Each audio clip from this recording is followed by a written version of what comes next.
Here it is. And we're live on Facebook. We are, because Yes. I really want to introduce the new 2017. Oh no, sorry, wrong bottle. Well, we lost Bobby. Why did we lose Bobby? I'm not sure what happened, but He I'll does let this him back in. he does this often, doesn't he? It's just to build excitement, add to the drama. It thickens the plot. The disappearing Bobby. Yes, it's a magic trick. Absolutely. So, Doc, you want to introduce us with a few words for the week 97? I got 97 weeks that we've been doing this, and still thousands of deaths in the United States from this disease every day. Just encourage everyone to get vaccinated, get boosted. Protect yourselves, protect your families, protect your friends, protect all the people who are trying to make the hospitals work. And Joe is always wants to remember, in addition to the medical personnel, the teachers and all the other people that support the infrastructure of our country. So hats off to them. And so we get to have a few lighthearted minutes with some wonderful Italian wine that John has made, and it's just what a treat. This is an unexpected thing in our lives, completely unexpected. Since Jet called us up and said there are 20 tons of Dolcetto headed for your back porch, so yeah, you can do whatever you want with it. After we told him no, we don't really have a place for it, and then somebody called you and you two discussed it in the middle of the night, and I wake up the next morning and I have 20 tons of Dolcetto to make into wine, which was fine. In all things, it's just it was pretty funny. We were laughing about it. I was like, yeah, I'm pretty sure Jet does not take no for an answer. Well, Jet said to me, you can make wine from it. You can put it in your dumpster. You can pay me. You can not pay me if you don't like it. But I can tell you it's going to be on your back porch. Right. It's now your problem. Yeah. Jet's wonderful. Yeah. And I think one of the best things is when we get to do the vineyard tours and going up, and there is not a grower we have that is not really hospitable. But Jet and Gay both, it's such a joy to go up there and visit with them. They welcome you into their house. They take time with you. And I know how busy they are. And yet they will, it's like they'll drop everything, to have a cup of coffee with you and talk about what's going on, which is really, really nice. So, and on top of that, he's a pretty damn good grower. So my hats off to this fruit. So we're going to start with the 15. Now that we have the disappearing Bobby back. Oh goodness, I absolutely love this nose. Kaylin, what are you getting on the nose? Can you hear us, Bobby? I can hear you now. Good. No. Great Verizon commercial. Yeah. I was doing my best. So on this, I'm picking up still quite a bit of bright fruit content, which I'm pleasantly surprised by. Maybe hints of raspberry, cranberry, maybe some black cherry, and some sort of herbaceous note alongside with maybe a hint of anise. Mm-hmm. It's very pleasant, and then on the palate, it's just lovely. Mm-hmm. This feels like the perfect pasta wine right now. No doubt, absolutely. You know what else I think would be. It would probably go very, very well with a very wild game, mm-hmm. Or anything with mushroom, like mushroom heavy or mushroom centric dish. But we will get into food later, Kaylin. I am now starving. Thank you. I got home and I had two gluten-free ginger cookies left sitting on the kitchen cabinet.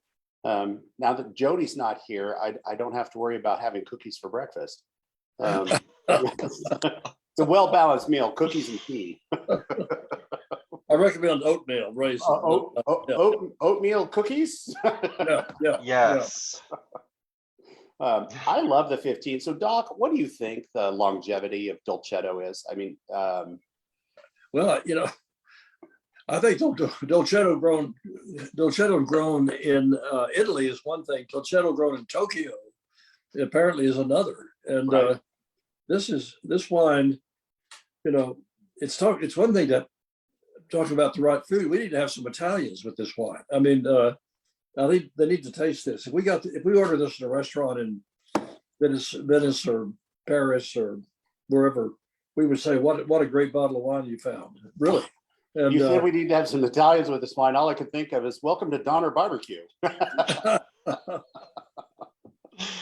My thoughts exactly, right?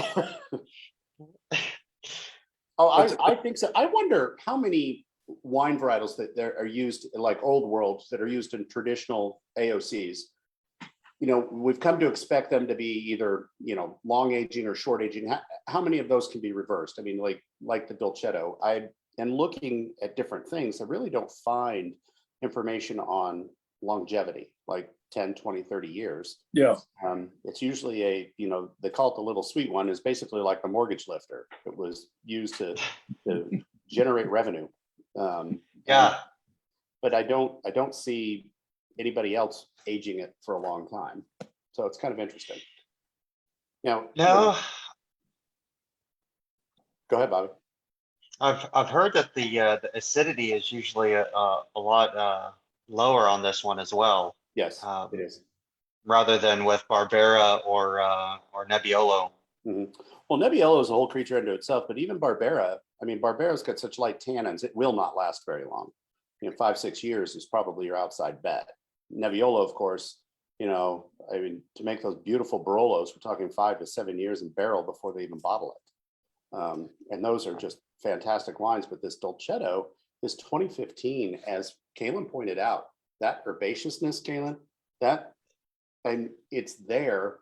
It's actually become a little more dominant than it was when it was younger, but it's got this nice cellar aged nose to it. I don't know. Well, yeah, this is not a little sweet one. This is a little complex one. I mean, Right. This is really like a very different, like you're saying, John, a very different grape, or a different wine. Yeah. And it may just be grown in Tokyo. I mean, Tokyo. They can't spell Tokyo, but they can grow grapes. Well, We're gonna know about that. yeah. Well, I wonder because there was Tokyo, Alaska, and after during World War II and the invasion of the Aleutians, they changed it to T-O-K, to take it away from any connotation. Did they do that in Texas? Was there any reason behind spelling it that way? I don't have a clue. I mean, they barely have a town sign, on the highway. So it's there, intermittently present. If I ever win the multi-gazillion-dollar lottery, I'm buying that old stone building across the drive from Jet, and I don't know what I'm going to do with it, but I'm in love with that building. Tasting room for Tokyo Dolcetto. There you go. There'll be a line. There'll be a line stretching back to Plains. Welcome to the Tokyo Italian varietals.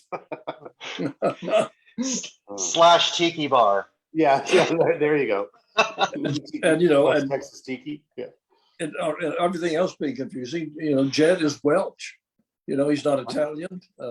Right. This is a mystery. Yeah. The Welsh are a mystery, Doc. They have a town with 37 consonants in their name and 2 vowels. That's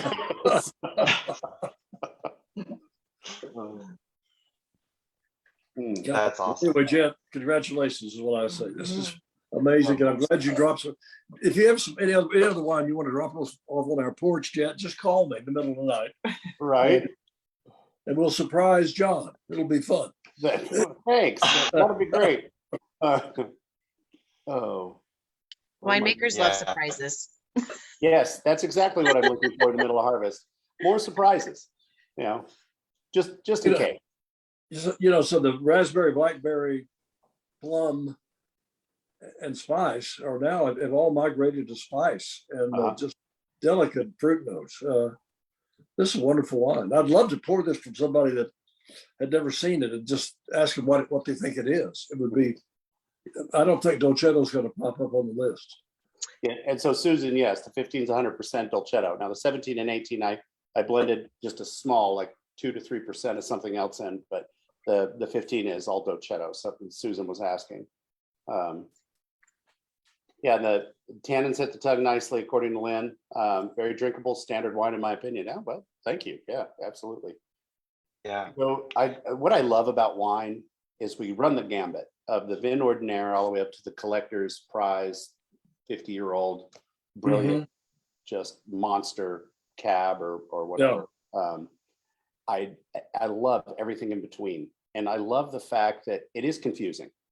I love that. It's like you think if you've only tasted wine in Napa and gone on vacation, or Northern California, gone on vacation, and you've only tasted wine there, and you're going to get this idea that wines are supposed to be aged, put down and everything. And then you go to someplace like Portugal, where they have these brilliant, beautifully expressed red wines, but yet you're expecting them to all be sweet, and they're not. And there's a 500, 600 some odd varietals of Vinifera. And I think most people can name 5. So Yeah. there's such this wonderful world out there. Dolcetto is certainly, one of those things. If you don't know what it is, don't hesitate. Grab a glass and try it. You may find a gem. Exactly. Yeah. That's a gem. Exactly. Yeah. If people want to buy this, do we have this to sell? How much do we have left? This 15 Dolcetto, we've got quite a bit. Do we really? I found some. Rebecca brought it back. What happened? I mean, Rebecca brought it back. You're right. that's a joke. That's a joke. Had no more use for it. I found a pallet, at least a pallet of the 15. Wow. So That so makes I drop out. If you like it, we can get it for you. He's looking. I know a guy. Yeah. So we'll take carry on this one. This one, it's This is one of the best ones we've made, in my opinion. It's I don't know delicious. what others think, but boy, I kind of get almost like a hint of toasted almond characteristic out of it as well. John, of the best wines we've made, Mhm. this list for you, or honorable mention, what would you say? Of all the wines that we've made, the 15, I wouldn't say it's the absolute best wine we've made. This is going to get me a whole host of trouble. I would say it's a great wine that we've made. I would put it up in the top 10%. Yeah, me too. I think there are a few wines that outclass it. Just and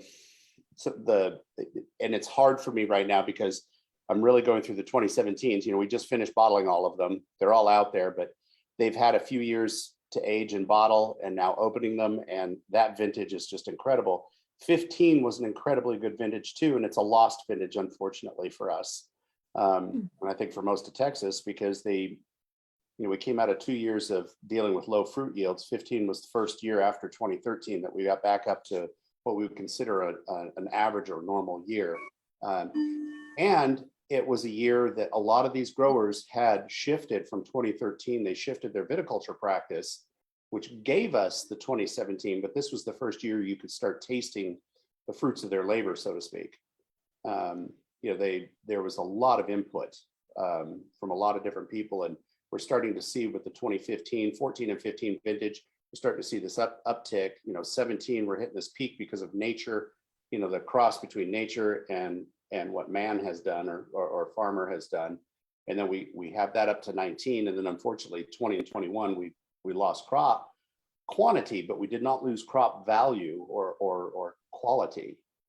So this has been a great decade of writing these different vintages. So 15 to me is that first year that we're starting to see the increase in quality management in the fruit. So this shows it. And this was the first year that Jed had Dolcetto. So this is its third leaf or fourth leaf. I think, yeah, boy, whoosh. So incredibly good wine. All right, Bobby, Kaylin, the little village of Dogliani, little village in Piemonte, the site of the 1593 ordinance, which was? You have to harvest the grapes on what day? Before September 22nd, right? The 21st. 21st. We're in the winery by the 22nd, yes. Ah. St. Matthew's Right. Yeah, and Doc, I still don't know why you did that. It's hard for me to remember We only because I both wasn't won. there. So you're not you're not allowed to harvest before St. Matthew's Day, and I think Jet may have, I don't know what he was thinking, but he may have harvested these before St. Matthew's Day. Yeah, I actually think he was a couple of days early. So Yeah. maybe we could ask for a What it would refund be on what we like paid. if we'd gotten to St. Matthew's Day. We'd be on the cover of Wine Spectator. Right? Yeah. Oh, okay. Before I get in Maybe, any more maybe the trouble, inside cover. yeah. Shall we move on to the 2017? Yes, go right ahead. Okay. So now here's the deal. So one of our random panelists actually had a corked bottle of wine. And so I want people to understand that occasionally, if you open a wine and you start to smell wet cardboard or something like wet wood, then you've probably got a corked bottle of wine. I think Wet Dog is Wet dog. Yeah. Yeah. That now, if you're starting to smell barnyard or horsiness, that's a whole different ball of wax. That's Brettanomyces. Yeah. But the best way I can say it is wet wood and muted fruit. Now, I think the 2017 right now is hitting its peak. We've got some spice to it that's incredible. So, Kaylin, lead us off on the 2017 on the nose. Oh, okay. So, well, initially I thought that my bottle might have some kind of fault in it. Right. And then after letting it sit open for more than 32 seconds, I have discovered that it is actually just fine. It just needed a little bit of time. On the nose, I am picking up a little bit of fruit, maybe some really ripe strawberry, but I'm picking up more coffee. Strawberry. I'm picking up coffee, maybe some sort of white pepper baking spices. Yeah. Because I have a hard time differentiating between savory spice and sweet spice. Right. We're still working on developing that capability back. And then there's something that's reminiscent of like a tea, like a black tea, maybe. Oh, that's actually very astute of you. When the tannins are fully mature, you will get that black tea. So one of the things I do with the guys in the cellar, we're tasting, like tannins, like to delineate what a tannin is or what it tastes like. I pour them 3 cups of tea. I pour them up, and they're all cold, but a fresh brewed black tea, a green tea, and then a roasted dandelion root tea. And I've tried those teas with you. yeah, absolutely. And the roasted dandelion root are these immature, over extracted tannins, where the black tea and the green tea both are different types of mature tannins. But it's a really good thing, and that herbaceousness that you get, like we got in the 2015, those tannins have fully matured, are integrated there. You can smell that. I get in the 2017, I'm getting an edge of licorice on here, or marshmallow. And a background of strawberry. You get the strawberry. Yeah, strawberries there. More on the nose than the palate. That's the one thing I really enjoy about Dolcetto is that fresh fruit forward edge, that very strawberry or cherry edge. But the herbaceous or spice that it develops after a couple of years, that spiciness is really nice. It's very pleasant. And John, what kind of barrels do we put these various? So this Dolcetto, so the 2017 saw mostly neutral oak. The bit of new oak that it had was it favored French new oak, but I think it was less than 15% new oak overall. So a majority French and some American new oak. What about the 15? The 15 actually saw about 30% new oak, and that was almost all American. Boy, yeah, interesting. Yeah. Well, in 2015, I really didn't have much of a barrel program, a barrel budget. Oh, no. So, no, in all fairness, we did, it was an unexpected lot coming in. So we did put it, we gave it some new oak. However, that new oak did not hit it until well after it was fermented and pressed. It went through fermentation, press, and mallow in stainless. It didn't go to barrel until later in the year, I think almost December, before Christmas, before we got into the barrel, if I'm remembering correctly. And how long in barrel for these wines? A year and a half? So 2 years? the 15 was just shy of 2 years. It was about 18 months. The 17, I believe, was a little over, just a hair over 2 years, about 26, 27 months. The 18 was a lot longer. The 18, I think, was close to 28 or 29 months. Well, So, and you know, the deal here, like today, it was oddly enough, today we're getting ready to rack out the 2019 Dolcetto to give it its first racking since it went to barrel after fermentation. And so we have them line, you know, one of the things I have the guys do when they get them out, they line up the barrels, and either myself or Rachel will go through and sniff and taste the barrels to make sure every one of them are okay before we rack them all together. And so I went through tasting all of the 2019 Dolcetto barrels, had a vested interest in that since we were doing the Dolcetto tasting tonight. Plus, I wanted to make sure everybody saw me work at least one day this week. But the 2019's fruit is incredible. It's starting to get that maturity level. So we're gonna bottle it fairly soon. I think we're gonna jump the gun and probably have it in bottle before, you know, well before April if we can get the labels and everything. But we'll let it sit in bottle until we release it next fall. Yeah. But yeah, this 2017's got a lot here, and the T note. I'm sorry, I'm usurping everybody's conversation. Bobby, you have not put much voice in on this wine. Well, my connection's kind of bad here, so I'm trying to make sure we're all good here. But yeah, no, just hearing everything it's amazing. This one, I tend to get a little bit more mint and eucalyptus initially on the nose. Definitely getting that black tea, almost that strawberry jam characteristic on the finish of the palate. But yeah, it's a beautiful wine, and I mean, with 17, I mean, we always talk about Harvey and how it was just a crazy amazing year, but kind of seeing the ABVs throughout each vintage, it's pretty consistent. I mean, with the 14 and a half through each vintage, but I think just the fruit is so beautiful on this. Excited that the 17 is still holding on, and counting it. I saw we only had maybe about 10 cases of it left. So well, you got it. Whatever you do not sell any to Gary Clark. All right. Yeah. Duly noted. Yeah. Well. Renee, it's your job to order it. Yeah. Hey, Right. Bobby at Becker Wines, Gary. Oh, looks like my cousin made an appearance on Facebook here. And yes, Jennifer, we will taste it next week when you bring your sister up to the winery. Oh, this is lovely wine. So I just want to circle back to how when I initially opened it and poured it, I smelled it and thought, oh my gosh, I am also in the same corked boat as someone else. And to see what it's opened up into.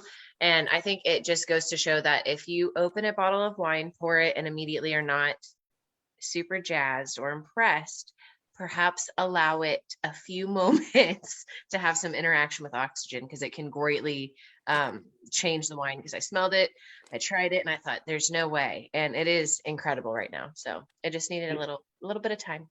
Hey, we got to wish somebody a happy birthday. Oh my gosh. Yeah, Miranda's husband's birthday. So they're celebrating by having a tasting. Well, fantastic. Happy birthday. I want one quick thing, Miranda. If your husband's birthday is right now, every man needs a remote control dinosaur in his life. He moves and everything.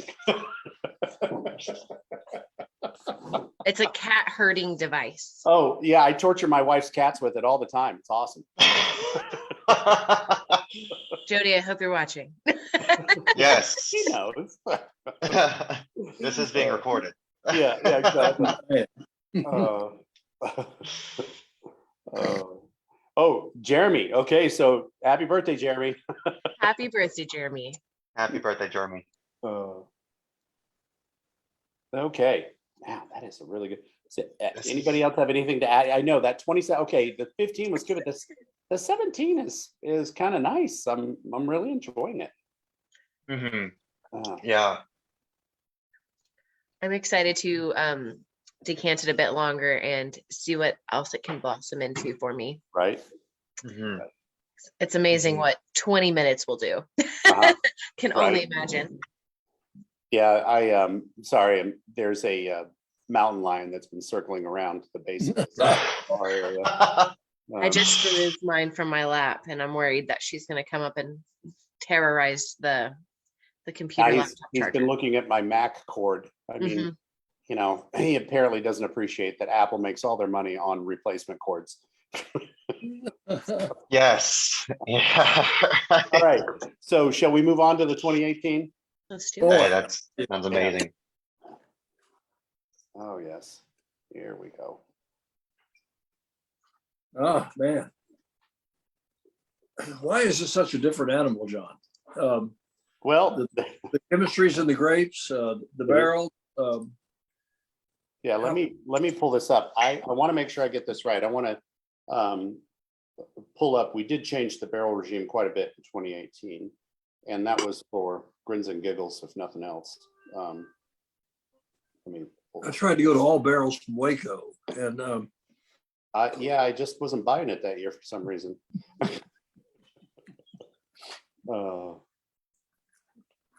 Okay. Let's see here.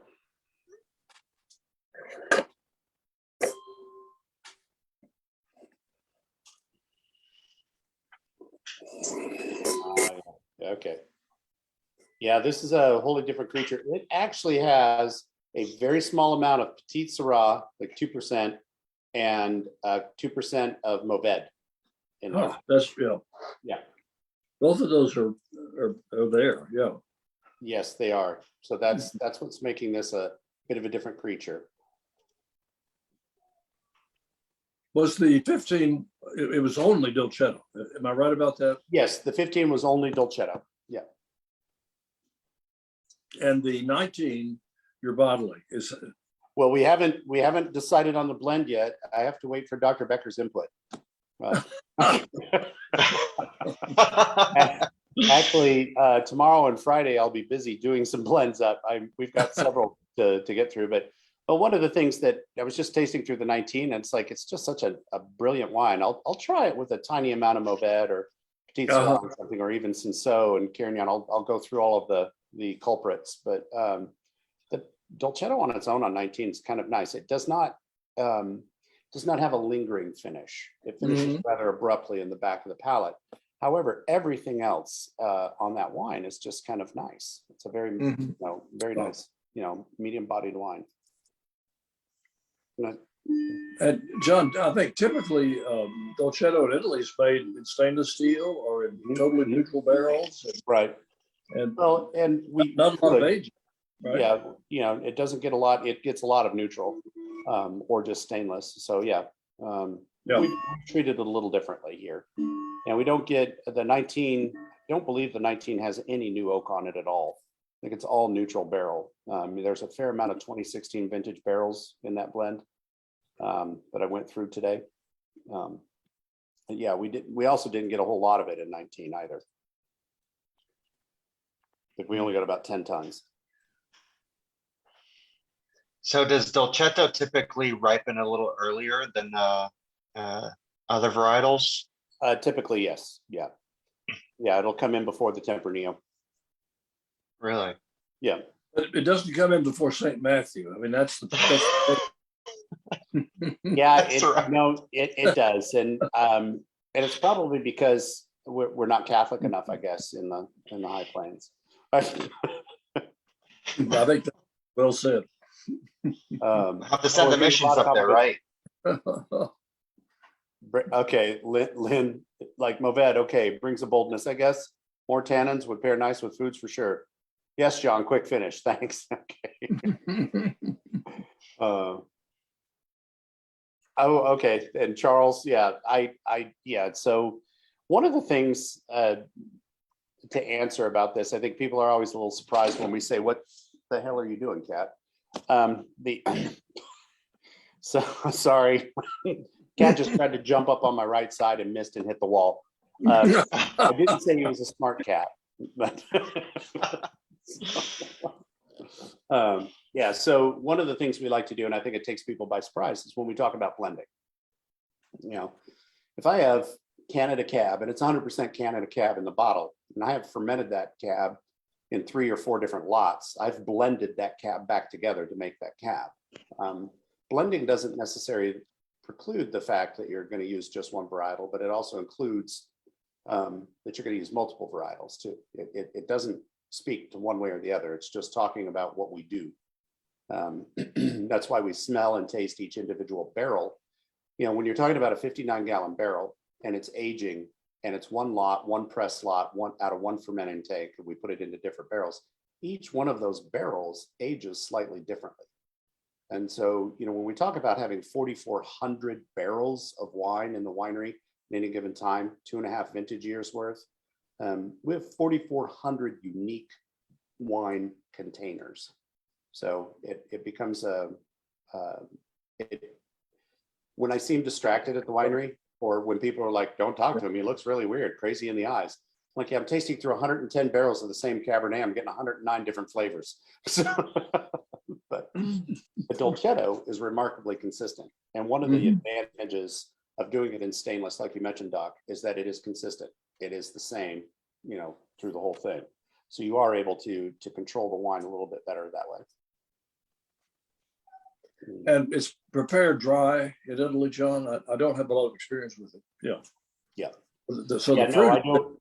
There's not. I can give you the RS on this. Let me look on that app again. But they are.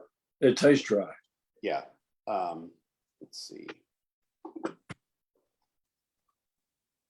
me get here. It came in with a lot of potassium in there too. Let's see. Yeah, 0.2 grams. So it's almost bone dry. You know, it's well below threshold of sweet. So all of the sweet that we get there is that fruit from that wine. Well, and it's interesting on the palate. I pick up quite a bit of like rich plum, strawberry, blackberry notes, but not in a heavy way. Like it still feels like a very light wine, something that I would not, you know, obviously require food to enjoy. And those flavors I usually associate with heavier wines, perhaps. And the fact that they come through as so ripe and rich without feeling heavy. It's very pleasant. I enjoy it thoroughly. Right on. Right on. Oh my goodness, this is really good. Yeah, my wife and I kind of coined a term. I don't know if anybody else come up with this one yet, but picnicable. Very picnicable wine. Yes, it's perfect for a picnic. I like it. A good picnic wine. Well, yeah, Jody and I call it a good porch wine. You know, if a wine is something you want to have a glass of while you're relaxing, you know, just enjoying, you know, mellow company. Yeah. I will say, and I'm not gonna, you know, I will say this Dolcetto goes remarkably well with a nice mild cigar. So I believe it. Yeah. Yeah. It has done a really nice job. So Lane asked, why the Mourvèdre then? Just experimenting? Well, yep, that's most of it. But Mourvèdre, when you start tasting the fruit components with Dolcetto, trying to find something that complements that fruit forward and kind of spice edge, Mourvèdre is one of the wines that will fill that niche. Mourvèdre, though, can be a lot heavier than Dolcetto, but we have 2 Mourvèdres in-house each year that tend to be slightly lighter than a typical Mourvèdre. So it pairs very well, and a very small percentage pairs very well with that Dolcetto. The fruit matches each other and the tannins don't overpower it. Though the Mourvèdre offers some, what it really brings to the table is the back palate. It offers that finish. It helps the finish linger on that back palate. So one of the things we do is we talk about 1, 2, 3, 4, 5, 6. So 1 and 2 are the front palate, 3 and 4 mid palate, 5 and 6 are the finish. And that's about the height of my numbering score, because I can't count past 6 because that's how many fingers I have on one hand. So, yeah, exactly. So Anyway, what do you guys think of the three? Kaylin, what do you think of the three? Just a little brief synopsis on all three. Well, it's interesting to have all three of them here together like this, to see one, how Dolcetto as its own complete wine, not a blended wine, and with maybe perhaps less oak influence versus how even just a few percentage points of Petite Syrah and Mourvèdre can drastically change it. And just, I think it's nice to see how it can age, what happens when it ages, and then just what small manipulations that we do at the winery can result in a completely different end product. I think that's always very exciting to see. Yeah. So Bobby, what do you think of all three? The compare, contrast, or? I mean, just so beautiful, just how it progresses through each individual one. I mean, and how each one can showcase a different aspect of the fruit in each individual wine. But yeah, just to kind of see where it would where the 18 will ultimately end up like the 15 later, still the fruit component, the tannin structure, Right. and just really enjoyable. I mean, just not even have to pair it with anything, but just by itself. It's really fun. I think it's cool, and I'm glad that we have this a part of our wine program to showcase. Right on. Doc, what do you think of the three in comparison? I think the 16 is extraordinary, as I said, and I love the 18. I think the 18 is a different wine, though. I mean, I think that Petite Syrah and Mourvèdre expression, even though it's only a few percent for each, is interesting. There's a slight orange note in that wine that was not in the others, and somehow that's the way they're fitting together. Right. Both wonderful, but 16 is my. I'm sorry, I'm saying 16. 15. Yeah. 15 is my favorite. Yeah, I'm very partial to the 15. Really digging on the 17 that's opening up. That 18 with that Mourvèdre does change the character a little bit, but and it's a damn good wine. But yet again, it doesn't lose anything that the Dolcetto has to offer. So it's just three different expressions of Dolcetto, which I really kind of like. If I had to choose one over everything, to be honest with you, I'm going to go with the 18 on there, and I think it's because it's slightly fresher. When I first tasted these this evening, 15 was jumping out at me, and it's hard for me to say I'm preferring the 18, but because that 15 is a powerhouse of a wine, and really shocked us. Before we went live, we were talking about what is the expected longevity of these wines, and I really couldn't give you a great answer. I think the 15 is hitting its peak, and I think it's going to go downhill after the next year or two. So I don't. Yeah, right there. But these other two wines, we've still got several years. I mean, here it is, 2022. So we've got several years yet with these wines. So Bobby, before we get to the food that everybody's going to pair, and Kaylin, are we going to mention and plug the cruises that are coming up? Yeah. Kaylin? Yes. Wine club director. So, well, I just had to deal with customs forms today, so it's really on the forefront of my mind. right. So I meant to connect with Wendy last week, and then we had a freak ice storm, and so I did not actually give her a call. So I need to work with her. But if you are on our mailing list, especially a wine club member, we will be sending out email information regarding those upcoming cruises. We've got one late June, early July, another one coming up in November, and June 30 to July 8. Yeah, where we're going to do the Rhone.